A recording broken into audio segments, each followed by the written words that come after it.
So, what set apart the 2020 Olympics from every other Olympics that's ever been held?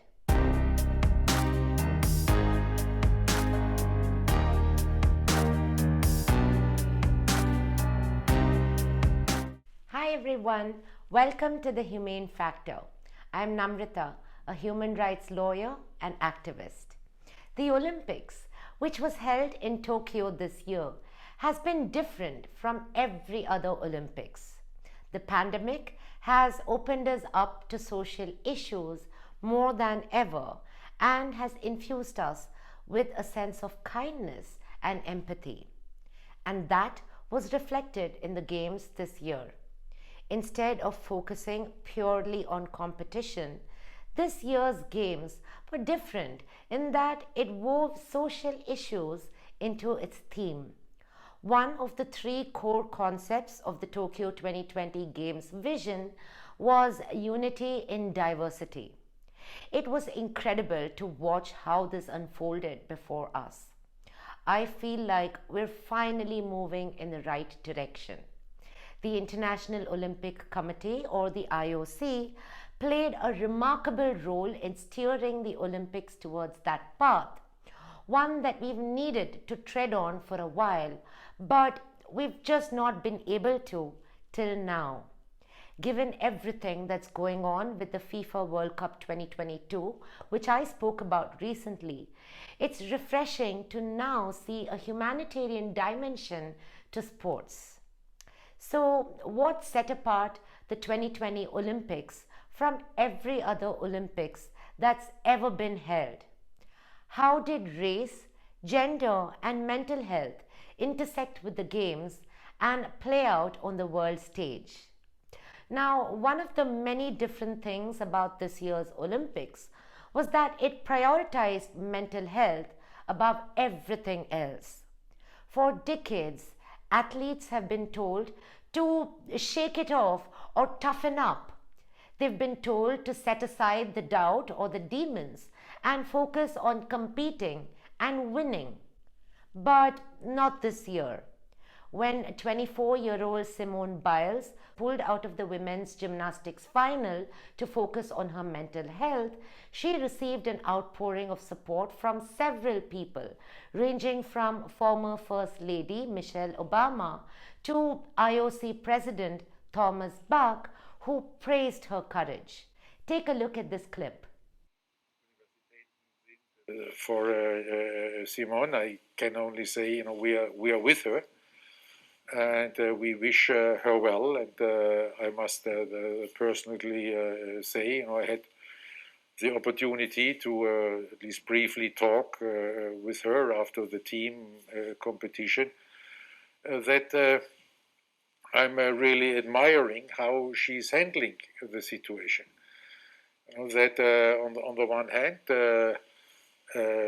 she admits to have this problem. This is already courageous. Who 1 year ago would have admitted to say I have mental health problems, and at the same time then cheering on her teammates, and then being there and supporting when her successor is crowned in the all-around final.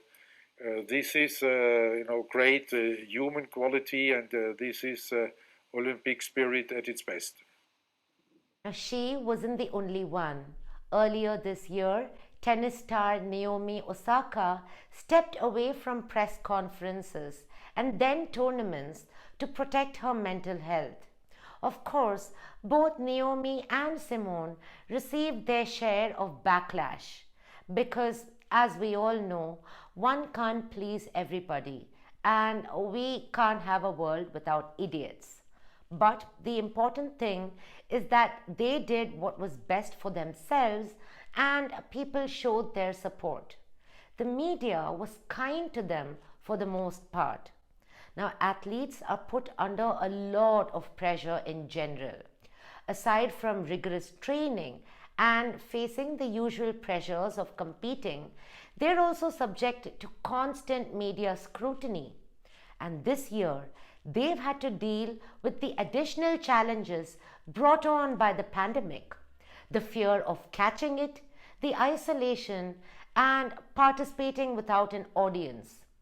All this is likely to take a toll. Now, none of us watching the Olympics can ever truly know what it means to be an athlete. It's easy for them to perceive a greater burden to perform, to struggle with distinguishing their identity from their performances, and to feel the weight of the world on their shoulders. In moments like this, the only thing we can do is show our support. Now, many athletes like Michael Phelps and American surfer Carissa Moore have spoken out about the mental health challenges athletes face and have pledged their support. Take a look at this clip. I think she's handled it beautifully. That's hard to do in a world where people expect so much of you and have this idea of what success looks like. For her to take her power back and just be like, hey, this is what's best for me. This is what success looks like for me.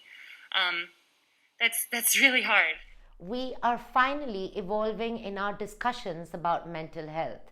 Both Naomi and Simone are incredible athletes and people, and they have helped us open our eyes to mental health concerns athletes face. The kindness and support they've received could help other athletes prioritize their mental health too. And that's very important for athletes because they could cause harm to their bodies if they play when they're not in the right headspace. Let's take a look at this clip where USA Today explains how that could happen. Simone had referenced the day before the team final that was feeling like she had the weight of the world on her shoulders. And that's not just a throwaway statement, especially in a sport like gymnastics. We saw in the warm-up for a vault that she was bailing out on a vault that she can do most times 5 minutes after she gets out of bed. This is not a sport. If you are not in a good headspace, if you are not okay, you don't just finish last. You don't just look really slow. If you do a skill wrong in gymnastics, you could land on your neck. When she did the vault in competition, you saw her land really, really low. So this is not just a I'm having a bad day. This is I'm not in a good space. And if I'm not in a good space, I could cause severe physical damage to myself. Now, mental health isn't the only social issue that took center stage at the Olympics this year. Racial inclusion and diversity were also woven into the theme of the Olympics. Athlete protests, which were once forbidden at the Olympics, emerged as one of the strongest uniting factors. Women's soccer players from Great Britain and Chile kicked off the games by taking a knee to protest the racial discrimination that black players in England's national team faced after losing the UEFA European Championship in July. The Japanese women's soccer team later did the same, which was a pleasant surprise since the Japanese aren't known to openly protest. Now, this gesture was then followed by players from the US and Sweden, as well as those from New Zealand. The Australian players posed for their team photo holding a large flag representing Australia's Aboriginal or Indigenous people. So, what does taking the knee mean? In sports, taking the knee is a symbolic gesture for peaceful protesters campaigning against racial violence, discrimination, and systemic racism. The IOC had initially banned competitors from taking the knee. Now, Rule 50 of the Olympic Charter banned any kind of demonstration or political, religious, or racial propaganda. But this year, the IOC decided to lift that ban and allowed athletes to express their views before and after competing. Now, some of the other recommendations by the IOC included incorporating collective messaging into the Olympic Village look to celebrate peace, respect, solidarity, and equality, providing athlete apparel with inclusive messaging and making it available for athletes, and providing athletes with a platform like Athlete 365 to discuss and highlight topics that are important to them. These recommendations were a result of extensive consultation processes involving over 3,500 athletes representing 185 different national Olympic committees and 41 Olympic sports. Now, of course, the Olympics did see its fair share of controversy, as is the case with any games organized on a global scale. But they stepped up their game and took action this time, instead of being silent bystanders.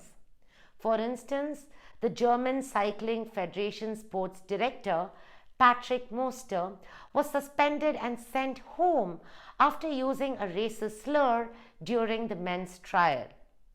Now, the IOC has called the Tokyo Olympics the most gender balanced games of all times, with women comprising a record breaking of 49% of participants. This is long overdue. Did you know when women started competing at the games in 1900, they made up just 23 out of roughly 1,000 athletes? We've certainly come a long way since then. The IOC added 18 new events and established equal number of spots for men and women in every sport except baseball and softball. They also increased the number of mixed gender competitions in order to reach their goal. Now, the IOC has also called the Tokyo Olympics the Rainbow Olympics, with the highest number of openly LGBTQIA plus competitors ever. There were at least 181 LGBTQIA athletes who participated, which was more than 3 times the number we saw at the Rio Olympics in 2016, when British diver Tom Daley declared his pride at being a gay man and an Olympic champion. He moved everyone to tears. Take a look at this clip. There are more openly out LGBT athletes at this Olympic Games than any other Olympic Games previously. And, I just think, I came out in 2013, December 2013, and when I was younger, I always felt like the one that was alone and different and didn't fit in, and there was something about me that was always never going to be as good as what society wanted me to be. And I hope that any young LGBT person out there can see that no matter how alone you feel right now, you are not alone, and that you can achieve anything. And there is a whole lot of your chosen family out here ready to support you.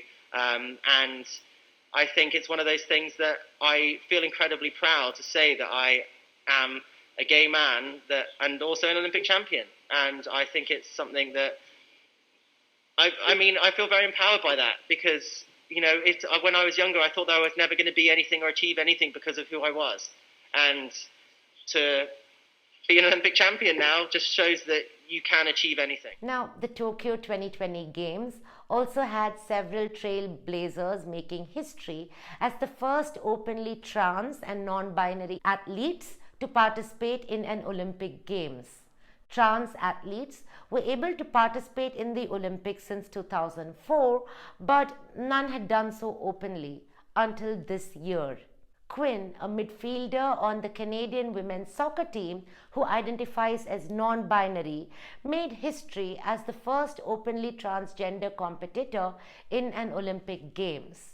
Then there was Alana Smith, the first openly non-binary competitor to represent the US in women's street skateboarding. Alana's skateboard had their pronouns they, them emblazoned on them. And of course, there was New Zealand's Laurel Hubbard, the first openly trans woman to participate at the Olympics. Her participation in the Games was quite controversial, with many critics and athletes believing that she had an unfair advantage. But she rose above all that with the help of her supporters. The Tokyo Olympics has truly been a beacon of diversity and inclusion. Of course, there's still a long way to go, and we can't expect that the Tokyo Olympics would provide a panacea for all sporting issues. We do need more LGBTQIA+ representation in sports.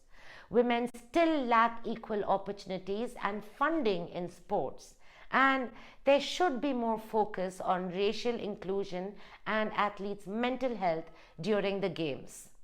But it's important to remember that the 2020 Olympics has made a strong beginning, and the fact that they've been able to do this in the midst of a pandemic is a huge achievement.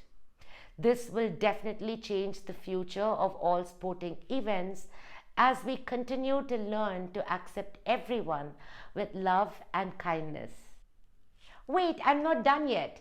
Before you go, please hit the subscribe button and stay tuned for interesting videos every Wednesday and Saturday. I'll be back soon.